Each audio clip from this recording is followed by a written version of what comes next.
exemple, je vous parle du Dieu du buisson ardent. Je ne m'étonne pas que sur la tendresse de Dieu à l'égard des souffrants, c'est dans l'un des livres les plus tardifs que j'ai trouvé la plus belle expression, que j'ai déjà donnée 100 fois à Dieu Notre-Dame, mais que je vous redonne bien volontiers parce qu'elle est trop belle. C'est dans l'un des livres les plus tardifs, c'est-à-dire celui qu'on appelle l'Ecclésiastique, ou Ben Sirach, ou Siracide, c'est le même, 35-18, malheureusement une phrase que nous n'entendons jamais dans nos lectures liturgiques. C'est pour ça que quand on lit Siracide, je rajoute cette phrase parce qu'elle est trop belle. C'est chez lui que je trouve, parce qu'il est l'un des auteurs les plus tardifs de l'Ancien Testament. C'est mon hypothèse de révélation qui grandit. Le souffle de l'Esprit, même si on ne savait pas encore le nommer, le souffle de l'Esprit a soufflé. C'est dans les derniers siècles qu'on a accumulé évidemment tous ces acquis. Ben Sirach ne prêche pas, il est professeur de religion. On appelle ça la sagesse là-bas, bien sûr. Chez un croyant, la seule sagesse, évidemment, c'est l'alliance avec Dieu, bien sûr. C'est la religion. Donc il est professeur de sagesse égale de religion à Jérusalem en 180 avant Jésus-Christ. Pas longtemps avant Jésus-Christ. Et évidemment, chez lui, je trouve des phrases extraordinaires, dont celle-là que je vous offre, Siracide 35-18.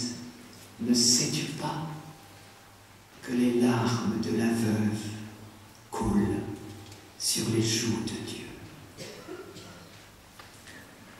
Pour que mes larmes coulent sur les joues de quelqu'un, il faut que le quelqu'un soit très proche. Et parmi les gens que vous visitez, vous en connaissez qui n'ont personne pour faire couler leurs larmes sur des joues trop très proches. J'en connais moi autour de moi, je n'en ai pas grand honte. Parce que curieusement, Job dit ça très très bien, dans les moments les pires, les amis c'est quelquefois la cavalcade. Il fuit très loin. J'ai une amie en ce moment, j'essaye de lui dire qu'il faut qu'elle aille voir son voisin. Il n'y a rien à faire, elle n'ira pas, parce qu'elle préfère rester sur une belle image.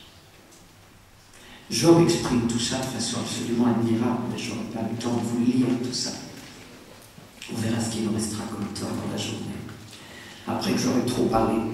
Et donc, voilà cette phrase magnifique, évidemment, elle dit la tendresse de Dieu, la proximité du Dieu tout autre, car le Dieu tout autre n'a jamais oublié en Israël que Dieu est le tout autre.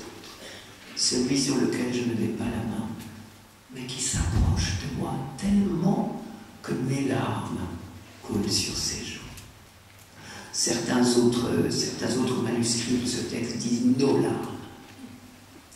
Mais le manuscrit principal dit les larmes de la veuve, parce que la veuve, justement, était l'exemple même de la personne qui, à certaines époques, n'avait jamais de joues proches. Donc, la trajectoire a joué pour cette découverte du Dieu de tendresse et de proximité, elle a joué aussi sur cette question de la justice de Dieu. Et justement, le livre de Job est écrit pour ça.